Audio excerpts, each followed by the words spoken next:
Dear students, आज हमारा topic है फ्लो चार्ट, यानी कि हमने किस तरीके से कोई भी एल्गोरिथम को डिजाइन करना है। तो एल्गोरिथम को डिजाइन करने के दो जो है वो प्योरली डिस्क्राइब्ड मेथड हैं। ना सिर्फ ये मेथड जो है वो कंप्यूटर साइंस के अंदर यूज होते हैं, बल्कि साइंस की किसी भी ब्रांच के अंदर इन्हीं मेथड को इस्तेमाल किया जाता है ताकि क्या बनाया जा सके, एल्गोरिथम बनाया जा सके। तो वो मेथड कौन कौन सी हैं? नंबर 1 फ्लो चार्ट और नंबर 2 सूडो कोड। आज की इस वीडियो के अंदर हम फ्लो चार्ट के ऊपर डिस्कस करेंगे। मैं आपको बताता हूं फ्लो चार्ट क्या चीज है, उसकी इंपॉर्टेंस क्या है, फ्लो चार्ट क्यों जरूरी है, फिर हम फ्लो चार्ट के अंदर जो सिंबल इस्तेमाल होते हैं उनको देखेंगे और एट द एंड में आपको एक कंप्लीट एग्जांपल के साथ एक फ्लो चार्ट बनाकर जो है वो आपको दिखाता हूं। सबसे पहले हम ये देखते हैं कि फ्लो चार्ट क्या चीज है। फ्लो चार्ट हमारे पास क्या है? It is a visual representation, यानी कि अगर आपको पेपर में कोई डेफिनेशन लिखने के लिए आती है कि what is a flow chart, तो then this word is very important. Visual representation यानी कि ये देखी जाने वाली रिप्रेजेंटेशन है ऑफ द स्टेप्स। किन की है? स्टेप्स की। किन स्टेप्स की? किसी भी प्रोसेस के, इन अ प्रोसेस या सिस्टम के। क्या करके? यूजिंग द डिफरेंट सिंबल्स को क्या करना है, हमने कनेक्ट करना है। यानी कि ये एक डायग्रामेटिकली कोई रिप्रेजेंटेशन है जो किसी भी प्रोसेस को या किसी भी सिस्टम को उसके स्टेप्स को डिस्क्राइब करने के लिए यूज की जाती है। और हम इस डायग्राम को कैसे बनाते हैं? मुख्तलिफ किस्म के सिंबल्स को आपस में कनेक्ट करके, किसके साथ? एरो के साथ। यानी कि एरोस के साथ मुख्तलिफ किस्म के सिंबल्स को कनेक्ट करके किसी भी प्रोसेस को एक विजुअल रिप्रेजेंट कर देना, this is known as a flow chart. ये फ्लो चार्ट कहलाता है। ठीक है जी, आपके सामने ये एक फ्लो चार्ट बना हुआ है। मुख्तलिफ किस्म के सिंबल्स को आपस में एरो की मदद से जो है वो कनेक्ट कर दिया गया है, तो this is the flow chart. ठीक है, ये इसकी डेफिनेशन होगी। अब हमारे पास सेकंड नंबर पर है कि ये क्यों जरूरी है, या फ्लो चार्ट के जब हम यूज करते हैं तो उससे हमें जो है वो क्या बेनिफिट्स क्या होते हैं। सबसे पहला इसका बेनिफिट है क्लैरिटी मिल जाती है। हमें पूरे प्रोसेस की मुकम्मल एक पिक्चर रिप्रेजेंटेशन जो है वो हो जाता है। At a once glance we can see what is the flowing of the process, what is the flowing of a system. ठीक है, तो सबसे पहले हमें क्लियर पिक्चर मिल जाती है, कंप्लीट डिस्क्रिप्शन मिल जाती है। एक नजर के अंदर हम देख सकते हैं कि सिस्टम का स्टार्ट कहां पर होगा, एंड कहां पर होगा, इसके अंदर कौन कौन से आइटम्स होंगे, तो क्लैरिटी होगी। Second number 1 is communication. के स्टेप 1 के बाद स्टेप 2 कौन सा होगा, इस स्टेप के बाद अगला स्टेप कौन सा होगा, सबसे पहले कम्युनिकेशन होगी। नंबर 2, कम्युनिकेशन के साथ साथ हमें ये बात समझ में आएगी हमने पहले कौन सा काम करना है, स्टार्ट कहां से करना है, फिर उसके बाद कौन सा काम करना है, फिर तीसरे नंबर पर कौन सा काम करना है और एंड कहां पर जाकर करना है। इस पूरे प्रोसेस के अंदर हमें किन लोगों के साथ कम्युनिकेट करनी पड़ेगी, हमें किन रिसोर्सेज के साथ कम्युनिकेट करना पड़ेगा, तो this is the second thing कि क्यों फ्लो चार्ट के लिए इंपॉर्टेंस है। थर्ड नंबर पर प्रॉब्लम सॉल्विंग, हमें क्लियर डिस्क्राइब हो जाता है कि ये प्रॉब्लम सॉल्व हो जाएगा या ये प्रॉब्लम सॉल्व नहीं होगा। अगर इस फ्लो के अंदर जाएंगे तो ये प्रॉब्लम सॉल्व हो जाएगा, अगर इस फ्लो के अंदर जाएंगे तो ये प्रॉब्लम सॉल्व नहीं होगा। तो प्रॉब्लम सॉल्विंग की श्योरिटी मिल जाती है हमें। और आखिर पर डॉक्यूमेंटेशन। फ्लो चार्ट हम इसलिए भी बनाते हैं क्योंकि हमने कोई भी सिस्टम, कोई भी सॉफ्टवेयर, कोई भी चीज जो मॉडल जब बनाना होता है तो हमें इसके साथ डॉक्यूमेंटेशन करनी होती है। तो डॉक्यूमेंटेशन के अंदर ना तो हम जो है वो कोई मॉकअप डाल सकते हैं, ना कोई सिमुलेशन हार्डवेयर वगैरह की इंटीग्रेशन जो है वो कर सकते होते हैं। तो तब जब हमें डॉक्यूमेंटेशन करनी होती है तो तब हमें ये जो फ्लो चार्ट है वो एक मुकम्मल डिस्क्राइब कर रहा होता है कि ये जो हमारा सिस्टम है ये इस तरीके से चलेगा। तो ये डॉक्यूमेंटेशन के लिए भी फ्लो चार्ट की बहुत ज्यादा इंपॉर्टेंस हो जाती है, डॉक्यूमेंटेशन के लिए भी। तो these are the 4 benefits of the flow chart. यानी कि फ्लो चार्ट अगर क्यों जरूरी है तो आप ये 4 चीजें भी हमें शॉर्ट क्वेश्चन के तौर पर भी लिख सकते हैं, और अगर लॉन्ग क्वेश्चन के अंदर आ जाता है तो पहले डेफिनेशन फिर आप इंपॉर्टेंस लिखेंगे। तीसरे नंबर पर हम जब फ्लो चार्ट हमने बनाना है तो उसके अंदर हमने कौन कौन से सिंबल यूज करने हैं। तो सबसे पहला आपने याद रखना है ओवल। ओवल हम किस लिए इस्तेमाल करेंगे? स्टार्ट एंड एंड, किसी भी प्रोसेस को स्टार्ट और एंड करने के लिए हम ओवल का इस्तेमाल करेंगे। यानी कि ये देखें, ये स्टार्ट हुआ प्रोसेस और यहाँ पर जो है वो प्रोसेस एंड हो गया, तो ये हम जो है वो ओवल किस लिए इस्तेमाल करते हैं? किसी भी प्रोसेस को स्टार्ट और एंड करने के लिए। सेकंड नंबर पर है रेक्टेंगल। रेक्टेंगल क्या इस्तेमाल करते हैं किसी भी प्रोसेस को इंडिकेट करने के लिए, किसी भी टास्क को इंडिकेट करने के लिए, या किसी भी ऑपरेशन को इंडिकेट करने के लिए ये हम रेक्टेंगल इस्तेमाल करेंगे। कोई भी हमें काम जब करना है तो हमें रेक्टेंगल के थ्रू करना है। तीसरे नंबर पर पैरेललोग्राम। हम पैरेललोग्राम कहां पर इस्तेमाल करते हैं, जहां पर हमें कोई इनपुट लेनी हो या आउटपुट देनी हो। किसी भी प्रोजेक्ट के अंदर इनपुट और आउटपुट के लिए पैरेललोग्राम का इस्तेमाल किया जाता है।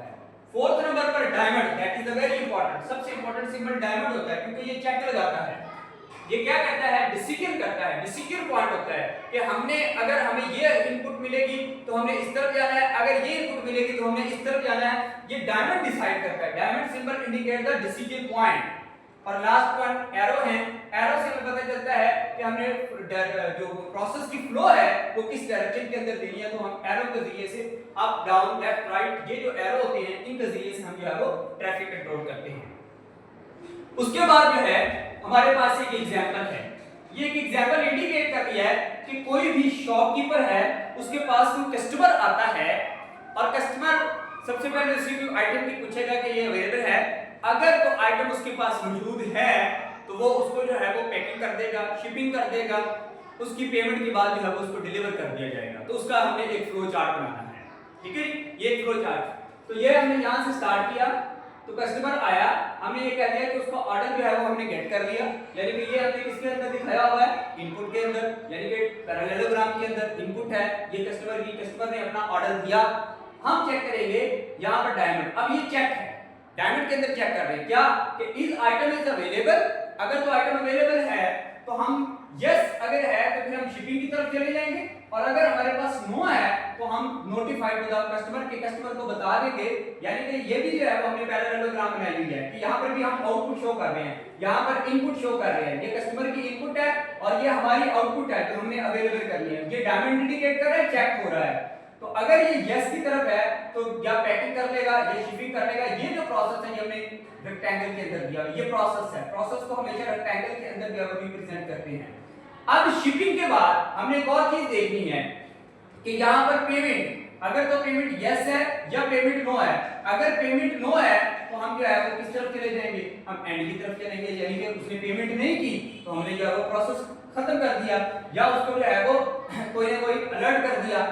और अगर पेमेंट हमारे पास यस हो गई है तो हमारे पास आइटम को डिलीवर कर दिया जाएगा, और आइटम डिलीवर करने के बाद उस आइटम के रेट को इंक्रीज कर दिया जाएगा, इंक्रीज बाय 1। यानी कि ये जो आइटम है ये कस्टमर ने परचेज कर ली है, it means that this is the demanded product. तो हमने उस प्रोडक्ट की रेटिंग कर ली होती है, तो हमने इसको रेट 1 करके, ये भी हमारे पास प्रोसेस है, यहां पर हमारे पास पैरेललोग्राम है क्योंकि हमने कोई ना कोई आउटपुट शो किया है, डिलीवर आइटम किया है, तो ये इस वजह से पैरेललोग्राम के अंदर, ये रेक्टेंगल के अंदर, और यहां पर हमारा एंड प्रोसेस हो जाएगा।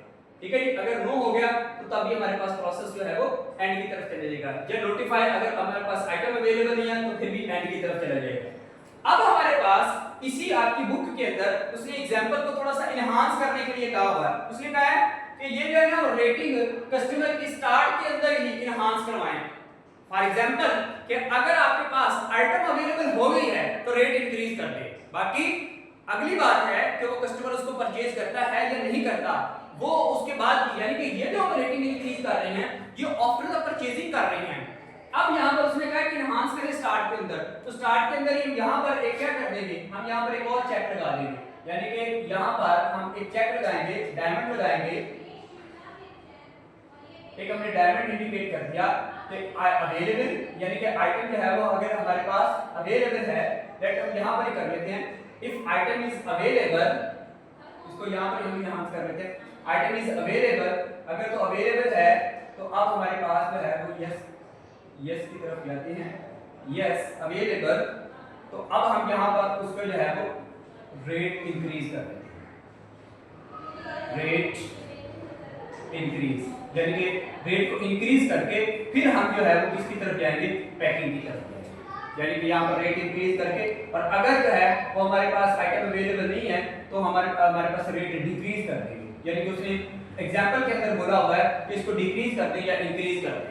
तो यहाँ पर हम जो है वो मजीद भी इसको एनहांस कर सकते हैं। अगर आपको क्वेश्चन जो है वो थोड़ा सा मॉडिफाई कर दिया जाता है तो you may change in this diagram. आप इसके अंदर जो है वो कोई भी चेंजिंग जो है वो कर सकते हैं। आप अपनी बुक पर देखेंगे तो आपको क्लियरली डिस्क्रिप्शन हो रहेगी इसकी कि ये जो एनहांसमेंट है वो किस जगह पर हो रही है।